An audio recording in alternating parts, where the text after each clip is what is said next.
にゃーせよー9です。今日はですね、皆様が大好きな雑談メイクをやっていきたいと思います。ということで、ちょっと顔を洗ってから何も塗ってなくて突っ張ってきちゃったので、セリマックスのチューゲパッドをまず使います。はい、ということでですね、今回目代わりで12日間連続投稿させていただいたんですけれども、毎日お付き合いいただいた視聴者様本当にありがとうございます。死にそうになりながら動画を制作していたわけなんですが、やっと終わったというところでね、今日は久々に毒舌メイクっていうか雑談メイクをやっていきたいと思います。そろそろちょっとネタ集まってきたなと思ったので、目代わり動画制作が終わってもう3日間ぐらい私引きこもってて、出ないとって思ってたんだけど、なんか全然別に行きたいところないし、買いたいものもなければ食べたいものもないやと思って、ちょっとお買い物で出ないとなと思ってたんだけど、韓国で行きたいとこないみたいな。今日はちょっとミーティングがあるので、やっと3日ぶりにね外に出かけるっていう感じなんですけど、そのぐらいずっと引きこもりでした。ごめんなさい、髪の毛ちょっとセットしちゃいます。化粧水はこちらのイズエンツリー低分子ヒアルロン酸トナーを使います。他の動画でも言ったんですけど、最近肌診断に行ったら混合肌ですって言われて、なんかさ、毎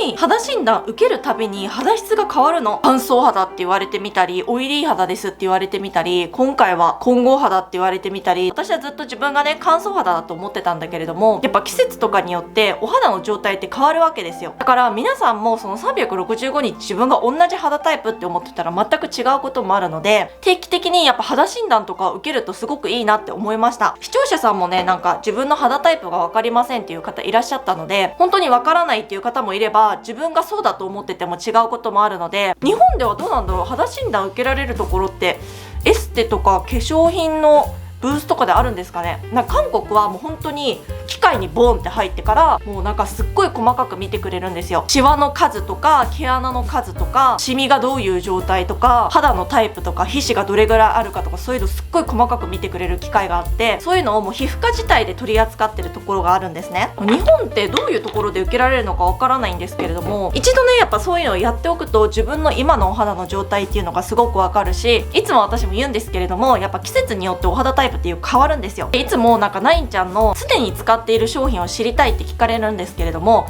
私は基本的にずっと同じ商品を使い続けるっていうことはありません。なのでその立場的に私が常にいろいろな商品をテストしないといけないので、もちろんその中で私のお気に入りっていうのはあるんですけれども、基本的にはそれをずっと使い続けるっていうことはできないので、もう常にいろんなのを使っているっていう感じなんですね。最近出会ったこちらのダルバのフェイスオイルを使います。これがすっごいもっちもちでいいので、前もねコミュニティでお伝えさせていただいたんですけれども、私の一番を知りたいっていう方がいらっしゃるんですね。結局は私の一番だったとしても、それを見てくださる方が私と全く同じ肌タイプではないわけですよ。なので、私が一番だからって言ってそれを見てくださる方にも一番とは限らないんですよね。さらに私の好みとその買う方の好みって違う可能性もあるわけじゃないですか。私は結構香りがあるものが好きだったりとか、テクスチャーも結構ベタベタするものが好きだったりとかするんですけれども、購入される方が自分は無香料がいいです、割とベタベタするの好きじゃありませんっていう方が、じゃあ私がそれを一番で伝えたところで絶対使ってもいいとは思わないはずですよね。なので私はその肌タイプ別だったりとか、香りがどういう香りかとか、テクスチャーの説明とか細かくさせていただいて、自分の肌タイプに合ったものを選んでいただく、それがやっぱり上手な商品の選び方だと思うんですよね。いろいろな商品をおすすめしてて何が一番か分かりませんとか、ナインちゃんが普段常に使っているものを教えてくださいって言われることあるんですけれども、一番はないですよっていうのと、常に使っているものもないです。なのでよくなんか実際に私がブランド様と会って好きなコスメなんですかって聞かれることあるんですけど、結構言葉に詰まるの。別に一番好きなコスメってないみたいな、一番っていうのがないのよ。好きなコスメって私もいっぱいあるし、季節によってやっぱ肌タイプは変わるから、自分もすごいその時に使い分けてるし、朝晩でねメイク前にするスキンケアと夜するスキンケアと、その時の肌のコンディションに合わせて自分はスキンケアをするから、本当に一番っていうのが別にないんですよ。なので皆さんもスキンケアっていうのはなんか1個だけを持つっていうのではなくて、ある程度のね種類はちょっと揃えておくことをおすすめします。で、前も視聴者さんにこれとこれどっちがおすすめですかって結構ね聞かれるんですけど、それのこれとこれの選択肢がもう全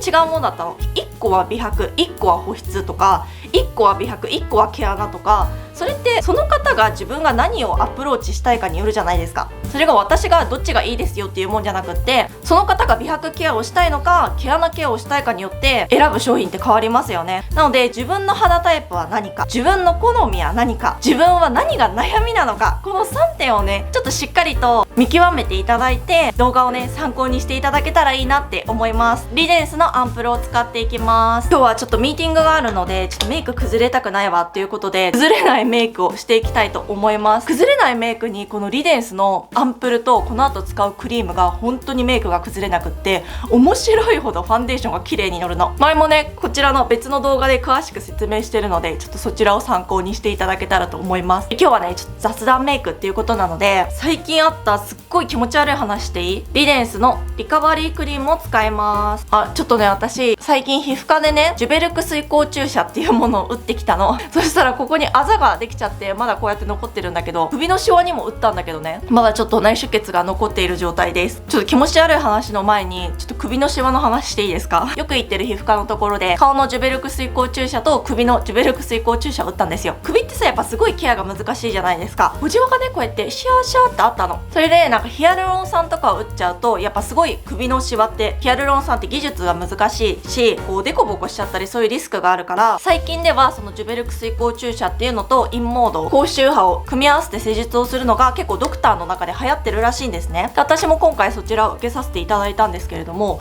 結構ねやった直後はうわほんとめっちゃ消えたって思ったんだけど、水光注射とかって何回かねやった方がいいんですよ。自分のコラーゲンとかを増やして小じわを目立たなくするので、最初よりかは結構目立たなくなったかなって思います。なのでこれはおすすめです。顔のねジュベルク水光注射は結構痛いんだけど、首はねそんなに痛くなかったです。ちょっとどのクリニックか知りたい方は私のインスタをチェックしてください。たら日焼け止めはこちらのイズエンツリーの新商品の日焼け止めを使っていきます。この間イズエンツリーの新作発表のパーティーがありまして、その時にいただいたんですけれども、これがスキンケアと同時にできる日焼け止めらしいんですよ。でオニオンシリーズになってて、オニオンシリーズっていうのがほらニキビ跡とかにいいシリーズになってるんですけれども、だからニキビの色素沈着が気になってる方にもおすすめですし、あとは美白、シワ改善、紫外線の三重機能性の日焼け止めになっております。だからね本当にもうスキンケア感覚で使えるような日焼け止めになってます。本当はもうちょっと崩れない塗り方があるんですけど、ちょっと簡単に塗っちゃいますね。でね私がそのさっきの皮膚科の帰りに駅まで向かう途中にねウェットティッシュを配ってる人がいたの。なんかああいうのってさやっぱ一日の多分配り終えないといけないみたいなのあるのかなと思って、私普段だったらもうスルーしちゃうんだけど、かわいそうだったから受け取ったわけさ。もうそれが間違いで、そしたら受け取った瞬間にちょっとでいいので時間くださいみたいに言われて、でなんか自分が新入社員でまだ一人も捕まってなくてお昼も行けてないんですよみたいな、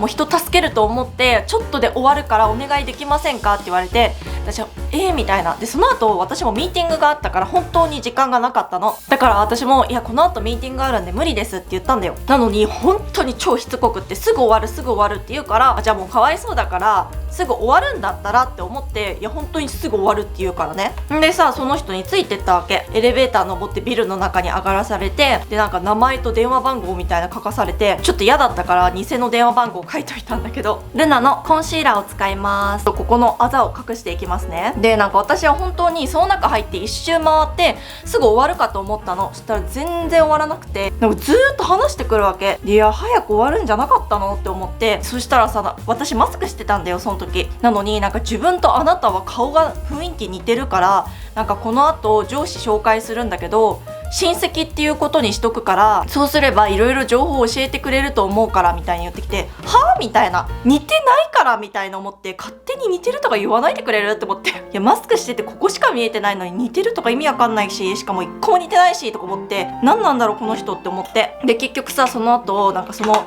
上司を連れてきたわけで、私さもう事前に時間ないって言ってるじゃん。なのにその上司がなんかすごいゆっくり話してくるので、そしたらさっきの後輩か知らないけど最初に話してた人がなんかお茶持ってきて、いや私ここティータイムしてる時間ないんだけどって思って、でなんか全然私を返してくれる気配がなかったから、いや私ミーティング本当にあったし帰りたいし、こんなんで時間割きたくないわって思って、もうなんか周りがみんな詐欺師に見えるので、そのなんか上司が来る間もなんか私が周りを見渡してたら、なんか目の前に座ってる人がなんかニヤついてんだよね。なんか3人グループだったんだけど、1人席を立って2人でなんか待ってたので、待ってたうちの1人はなんか普通の服で、もう1人はスーツを着てたんだけど、その人はそこで働いてる職員なのか知らないんだけど、なんかこうやって顔を横にしながらなんかニヤニヤしてたの。よしかも1人ゲットしたぜみたいな思ってんのかなと思って、私もうその場にいる人たちみんな詐欺に見えちゃって、今日はフィーのこちら新しいねクッションファンデをちょっと使っていきたいと思います。でごめんなさい、私話これできてなかったと思うんですけど、結局そこが不動産の勧誘だったわけですよ。だからなんか投資しないかみたいな話をね永遠とされたわけ。いやするにしてもあんたのところではしないよって思って、で自分はなんか普通のサラリーマンで年間これしか稼いでなかったのが、まあ投資をしてからこれぐらい稼げましたみたいな話をされて、もうどうでもいいんだけどって思って、でなんかその上司連れてこられてさ、で、ね、超なんかニコニコしながら話してくるわけで、なんか投資とか興味ないですかみたいな。いや興味あってもお前んとこでしねえわって思ってでなんか何歳ですかとか、職業は何ですかとか、そろそろ投資考えないといけない年齢ですねとか、いやあんたに言われたくねえわみたいな。初対面でさ、なんか知らない人になんかそんないろんな情報教えたくないし、さらにキモいのがね、なんか超慣れ慣れしいの、その人が。なんか私の隣でこうやって座ってたんだけど、なんか話しながら私の肩をこうやって叩いてくるわけさ。なんか勝手に触られたくないんだけどみたいな、気持ち悪って思って、なんか超慣れ慣れしいでしょ。なんか何なのこの人って思って、でもう本当に私帰りたかったから、いや私この後ミーティングあって時間ないしって言って、もうずっと携帯こうやって見てから、急いでますよみたいなか持ち出したわけそしたらさすがに向こうももう時間ないと思うのでこういうの考えられませんよねって言って、やっと返してくれたんだけど、本当にうざかった。でなんか私がもう時間ないって言った瞬間、その上司もなんか顔色変えて、なんかその後輩もさ、私時間ないって言ってんのにさ意味わからなくない？で主にその後その話をしたら、それ日本で40年前にしてた手口だよみたいな、未だにそんなんやってるんだねみたいな話をされて、いや本当になんか時代遅れの詐欺軍団だと思って、そこで私はもう勉強になりました。もうかわいそうだと思って、ティッシュとか絶対に受け取っちゃダメ。これもね後からオーマに言われたけど、多分新入社員っていうのも嘘だよみたいに言われて、あ確かにって思って、なんでかっていうとその人が私と同じ年齢だったの。絶対嘘でしょって思って、もうそれも手口の一つだったんだと思って、だから今度からはもう道で話しかけられても全部無視した方がいい。本当になんか言葉通じないふりすればよかったって思って、前もなんか道端でおばさんに話しかけられたので、韓国ってそういう宗教の勧誘が多いって話を聞いてたからなんとなくこの人宗教の勧誘っぽいと思って、私もなんか嫌だって思ったわけね。で言葉通じないふりしたの、その時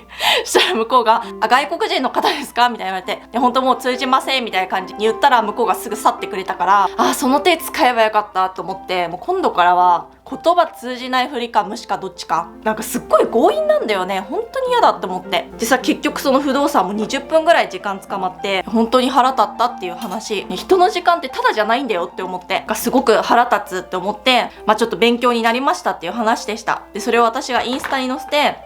私がもう塩巻きたいみたいに言ったわけ。もうなんかすっごいなんかそういう詐欺師のなんか嫌な気をもらっちゃった感じがして、なんかもう浄化したいと思って、でも負ける塩ないわと思ったんだけどそしたらね、視聴者さんが私が代わりに塩巻いときますって言って、博多の塩巻いときますねって言ってくれました本当にありがとうございます。でなんか私がそれストーリーに載せたら、私もなんかそういう経験ありますみたいなね、視聴者さんもいろいろ教えてくださったんですけど、それで思い出したのが、なんか本当に昔ね、私が韓国に行った時に、なんかその時にミョンドンでパックをよく配ってたので、なんか別にいらないのになんかパックもらえみたいに言うから、受け取るじゃないですか。で結局お店に入ることになるんですけれども、別にそもそもほら見たくて入ったお店じゃなくて、勧誘がすごくて入ったお店だったから、入っても特に欲しいものがなかったんですね。もう欲しいものないからじゃあ帰ろうかみたいに言って帰ったら、なんかパック返せみたいに言われて、いやそもそもいらないからみたいな思って、自分であげといて買わなかったから返せってどういうことって思って、なんか営業の仕方すごい下手くそだなって思ったのが、普通さ、だってパッククをじゃあそれ持って帰って家で使って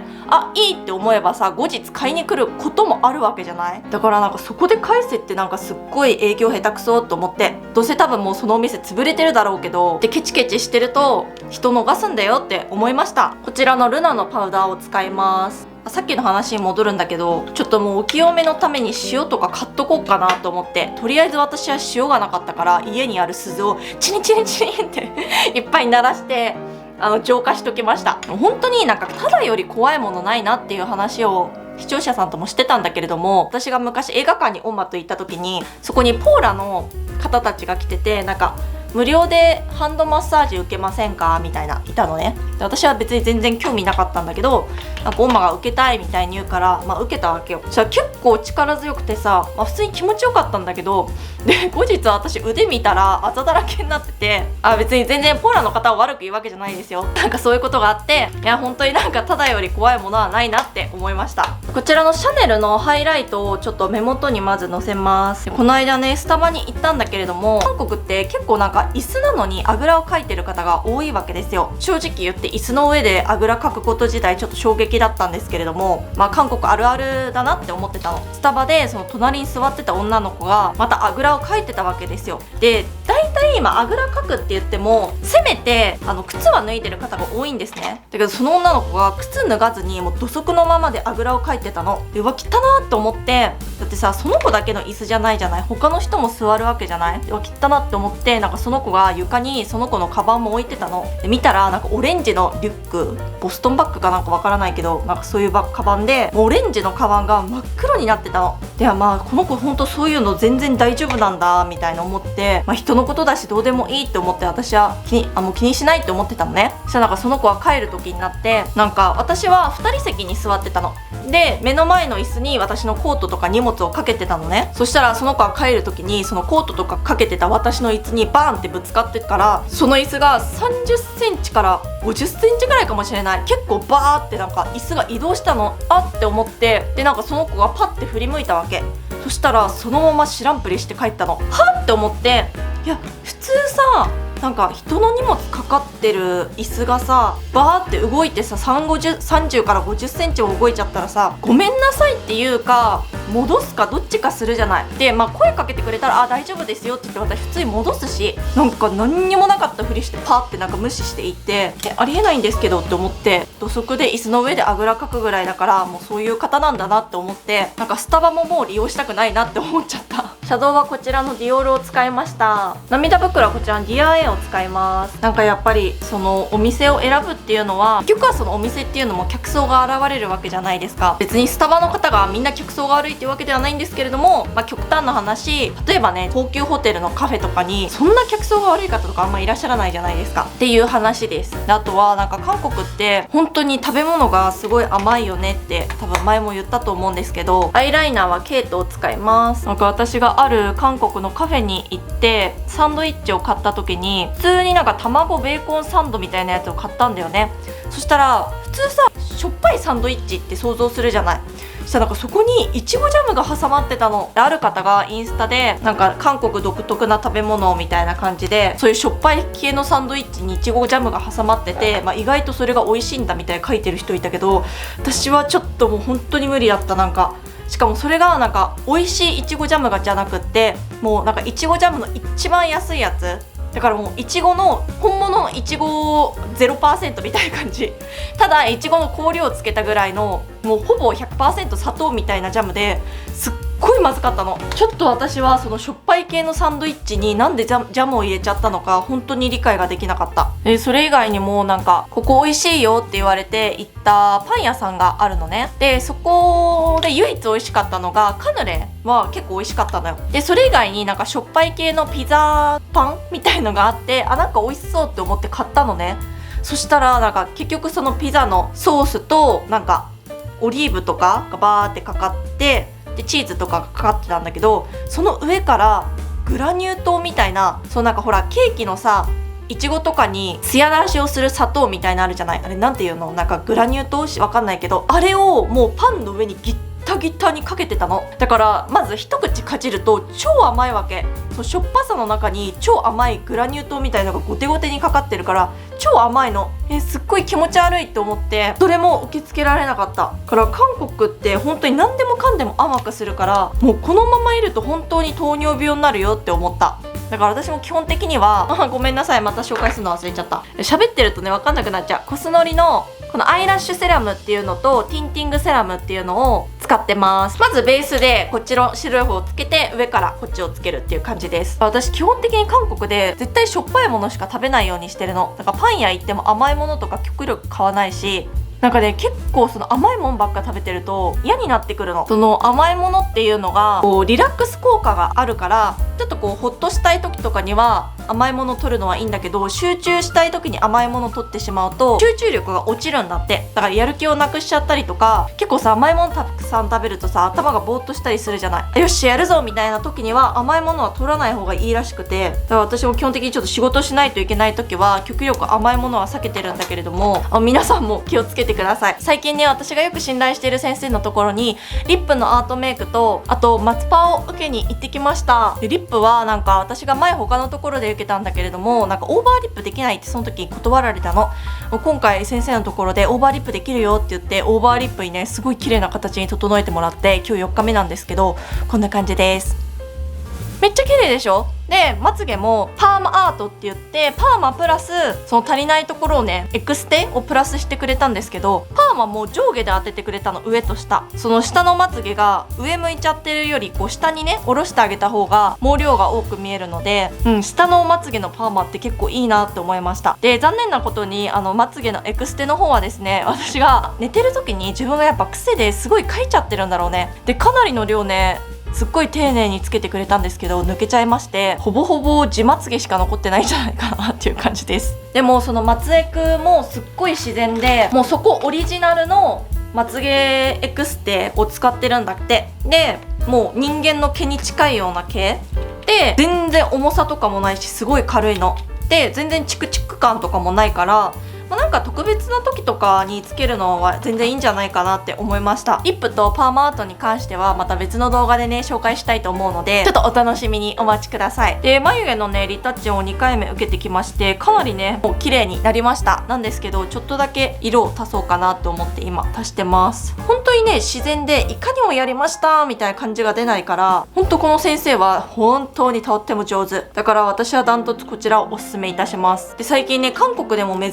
しい漢方の薬剤でやってる頭皮のヘッドスパに行ってきたの。チークはディアー A の2色4番と2番を使っていきたいと思います。でちゃんとマイクロスコープで頭皮の状態見てくれて、院長先生もちゃんと診察してくれるところなんですけど、結局頭皮って自分じゃ見えないじゃない。だから診察して初めて自分の頭皮がこういう状態だったんだっていうのを知ることができて、私もね前も他の動画で言ったと思うんだけど、その分け目をしょっちゅう変えるようにしているのね。なぜかっていうと、同じところばっかりに分けてしまっていると重さでその部分だけが剥げてきちゃうから、分け目は変えた方がいいんですよ。私も変えてたんだけど、先生がどのぐらい変えてるみたいに言われて、まあちょっとみたいに言って、したらやっぱ変える時って最低でも4センチぐらいしっかり変えてあげた方がいいんだって。で先生がそのビフォーアフター見せてくれたら、私こんなにこの部位剥げてたのみたいに思って、ということで皆さんも分け目変える時は最低4センチ変えた方がいいみたいです。でなんかやっぱ夕方になると私は結構ここら辺がオイリーになる感じとか、やっぱオイリーになるから匂いが気になるなって思ってたので、悩みありますかって聞かれたから、やっぱり午後になるとちょっとこうオイリーな感じが気になりますって言われたら、いや頭皮はそんなにオイリーな方じゃないですよみたいな。例えば乾燥中間オイリーがあれば、あなたの場合は中間ぐらいですよみたいに言われて、そうだったんだって思って、でもやっぱこのてっぺんらへんところがすっごい乾燥してたの、頭が。だから逆になんか顔とかも同じでさ、顔が乾燥すると余計さ顔って皮脂を出そうとするじゃない。だから私もここがすごい乾燥しすぎちゃってて、頭皮が皮脂出そうって思って匂いが気になってたんかなと思って、そこのねスパを受けたんだけど、めちゃめちゃ良かったの。やっぱりなんか漢方を使うだけあって、ただのなんか美容院でやるスパと全然違うなって思って、私はフルコースでなんか高周波とかスチームやったりシャンプーしたり薬剤塗ったりいろいろやってもらったんだけど、最後ね髪のセットも綺麗にしてくれて、もう大満足でした。でやって本当にももう1週間以上経つんだけど、1回で本当に頭皮の状態が良くなったからか、未だにその頭皮の匂いとかは気にならなくなったの。どこのクリニックか知りたいっていう方は私のインスタをチェックしてください。で、例えばなんか頭皮の脱毛だったりとか、もうそういうのを直したくてケアをするとかになると、本当になんか短いスパンの人で週1で通ったりとかする方もいるみたいです。でもまあ2週間に1回とか月1とかはやった方がいいですよみたいに言われて、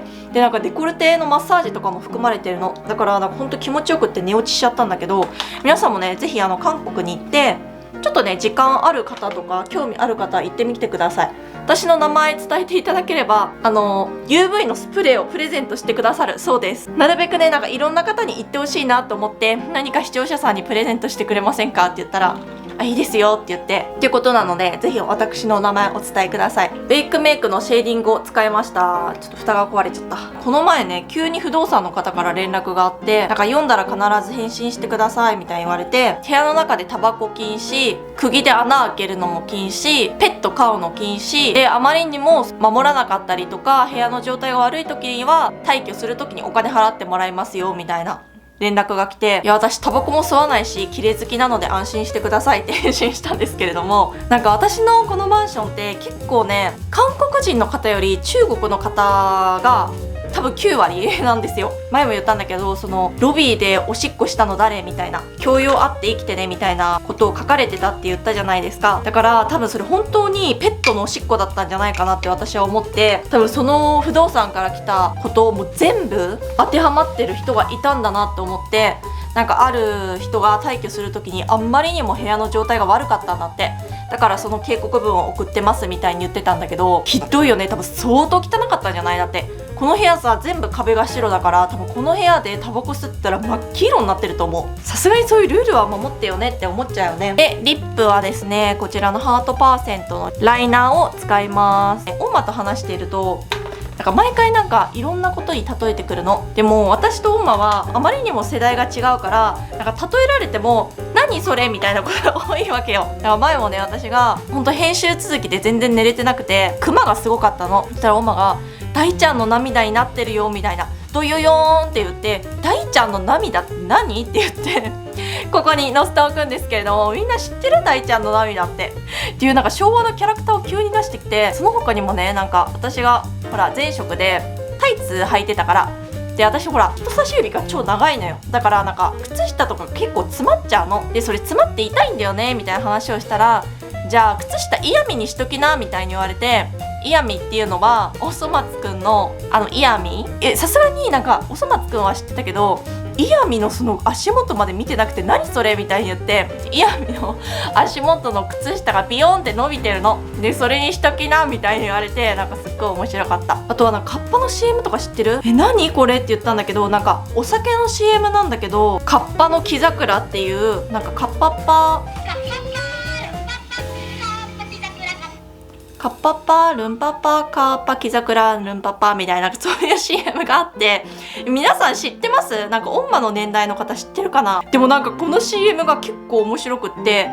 なんか絵とかがすごい面白いの。だからなんかオンマと話してると毎回例えることがなんか昭和の私の年代じゃ全然知らないようなものに例えてくるから結構面白いんだよね。あとなんかある日突然って歌とか、なーにそれみたいなトワエモアの曲らしいんですけど、ある日突然二人黙るのっていう歌なんですけど、知ってます？リップはこちらのディア A のティントを使いました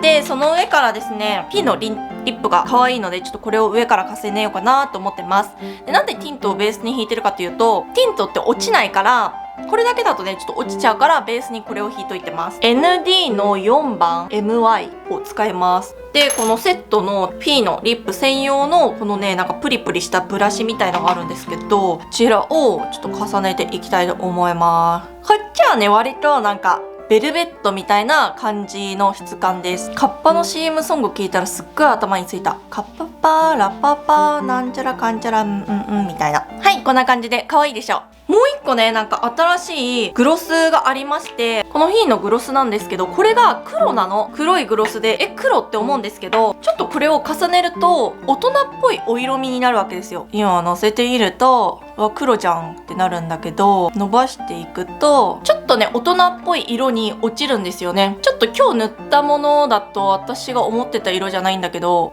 ちょっと今日塗ったのに合わなかったかもしれないんですけれども、こんな感じで持ってる色がちょっと大人っぽくお色味チェンジしてくれるので、これは1個持っておくとすごいリップのアレンジが効くのでおすすめです。唇もすごいプルップルのね可愛い感じになってくれます。この空港で買ったシャネルのね超可愛いハイライトがあるので可愛いでしょう。でもったいないのでちょっとココは避けましてハイライトを部分的に入れたいと思います。キラキラさせて、で洋服着てセッティングすれば終わりです。口にないん。はい、ということで今着替えてきました。髪もセットしてね、ちょっとねもう時間がなくなってきちゃって、もう急いで出かけないといけないので、ちょっと今日はこれでバイバイしたいと思います。最近ね出かけなすぎてちょっとネタがね今回あんまりなかったので、次回ねちょっとネタをたんまり貯めてからまた雑談メイクはやりたいと思います。またこういう動画が見たいなとかあれば全然コメントいただけたら嬉しいです。じゃあまたね、バイバーイ。